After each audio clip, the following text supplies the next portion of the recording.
or done with that research, and time to utilize the research and do other research.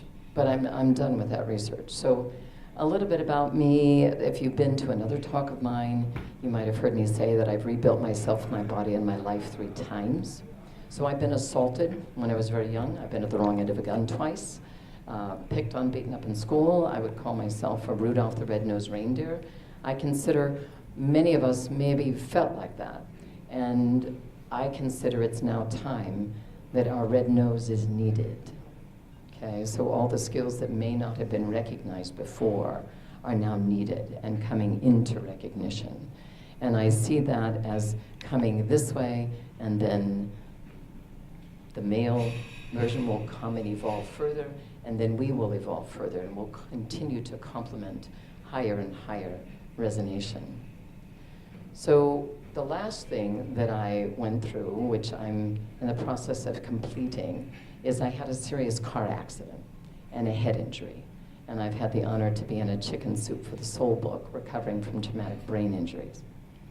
I couldn't handle any light, any sound, any visual input of any kind. Even the sound of sheets rolling over in bed was too much. Water in the metal sink in my kitchen, I would end up on the floor in tremors.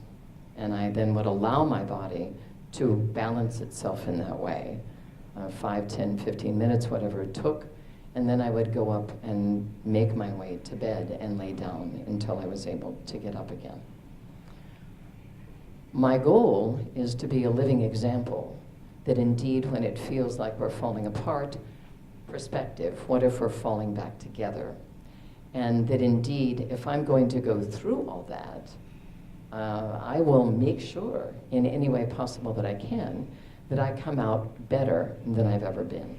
So my goal is to be a living example that indeed, when it feels like we're falling apart, which happens to the caterpillar, right? And the caterpillar goes into the darkness in the cocoon and then comes out after literally reorganizing. It literally happens if you put hyphens in that word. It reorganizes into the butterfly. And we're not used to being the cells of that reorganization. We're used to watching it. But I invite there were actually cells of the caterpillar becoming a butterfly. So one of the things is choice. And choice can come from, when people do affirmations, it can come from, I think I'm choosing. Well, if you think you're choosing, you're not really fully choosing. It's in your head, or you could say you're having a head trip, right? So then there's the heart. This is beautiful. The head is beautiful for where we've been and helping us organize things. The heart leads us to where we've not been yet. And if you can take your knowing, which I think Annalise started doing, if you take your knowing to be fully embodied, then you become it. And what I've said is knowledge is only rumor until it becomes our body and we become it, okay? And it becomes us. What was interesting, I found out another wordsmith, Gandhi. We've known and been taught that Gandhi said, be the change you wish to see in the world. And I heard from his grandchildren, not directly, but indirectly, what he actually said, which is more action-oriented, is become the change you wish to see in the world. And that's a very proactive way of being with it. So it's fascinating for me when I found that out. One of the things that's been very helpful for me, I've had visions since I was little. And I would do anything, slipped on a lot of banana peels, bumped into some doors, banged myself on the head, all the kinds of things that we've all done. But having a purpose that you are driven by, that is greater than anything that has ever or could ever happen to you, that you are, no matter what, succeed. And that has helped a great deal. For me, creating value greater than any tragedy or challenge and I don't know that I would actually choose to call anything a tragedy, now that I hear that come out of my mouth. If it appears that way, that's fine. But we don't need to live it. We don't need to own it that way. And I would invite to be aware of our language. Because what I said before is words create our world. What are you sentencing yourself to today? Okay? We write life sentences all the time. And the wonderful thing about pausing and breathing, if you create space, the grace of space, impossible becomes I'm possible, and inequality becomes inequality. It's opposite. Talked about little babies standing up one more time, and that's really, if you want to get simple, when things feel very complex, just breathe and stand up. And take another view, take another look. Stand up one more time, then it feels like you fell down. And what I've started to say is love yourself up. So find a reason, even if it's, my eyebrow looks really good today, or I have a nice smile, or the color of my eyes is wonderful, or, you know what, I brushed my teeth today. Find something. Put pictures of flowers all over your wall. What makes you smile? And then feel the union in becoming the flower whose nature it is to naturally bloom. Words. If you can take the word try as much as you can out of your language. If any of you know Star Wars, Yoda, do or do not do, there is no try. Okay? So take the word try, and if you find yourself using, go, oh, that's really interesting.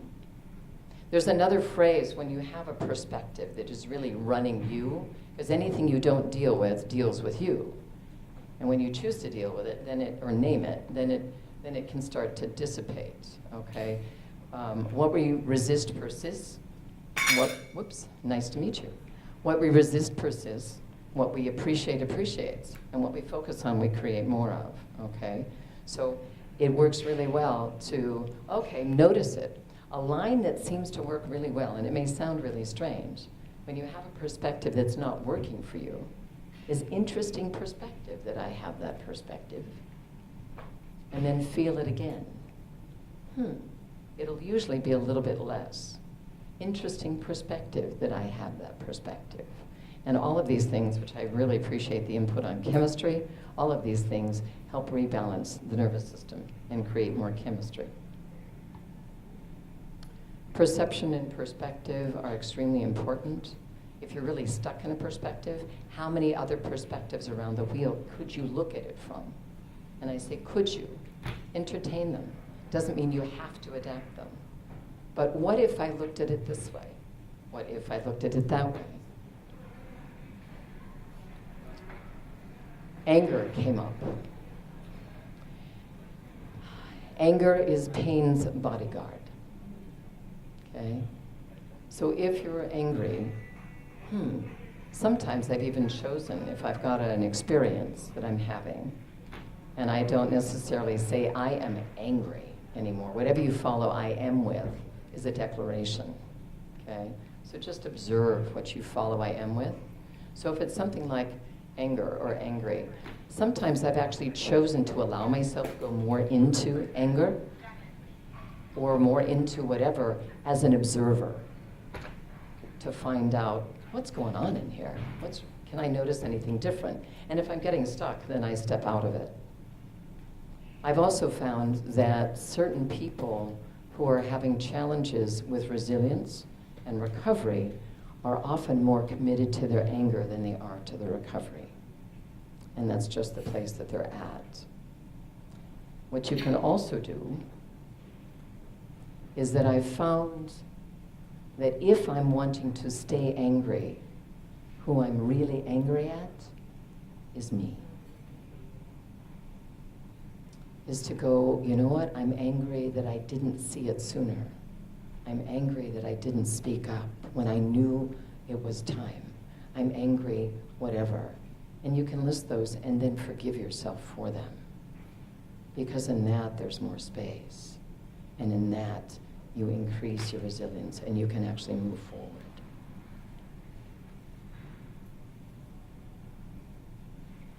Sometimes in surviving, if we will, or those of us that have been through some severe trauma, we experience this huge aha when we come through it. And sometimes, unknowingly, we can invite or create or repeat, and not knowingly invite, obviously, but recreate those patterns of challenge and hardship, because that's the way we got to know we made it. And if you can recognize if there's a pattern like that, then you can go, wow, no, I released that, and I don't know, I don't choose that anymore. And receive the moments in your life where beautiful things happen, where a breath happens, where a flower blooms, where somebody says hello, you smile, they smile. You have those moments, and really focus on them, and list them at night. Be grateful for them. Really feel them at night before you go to sleep, so you begin the reprogramming process. In the midst of this head injury, the way oftentimes it's handled in the United States is the insurance company will do everything it can not to pay for what they're paid to pay for. Does that make sense? Yes. Okay. So here I am, very injured.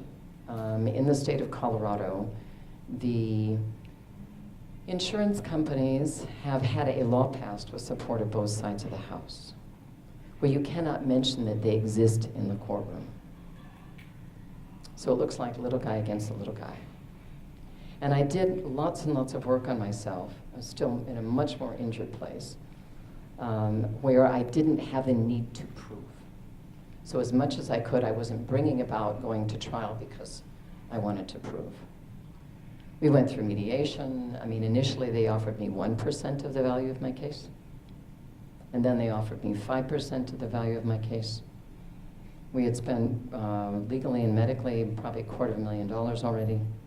I still couldn't work. I've run my own company, so I could hire people to work for me. But I probably wouldn't have been hireable even by myself for about 6 years. And when we went through mediation, my lawyers really liked that mediator. His advice was to accept, even though it was far below already incurred expenses.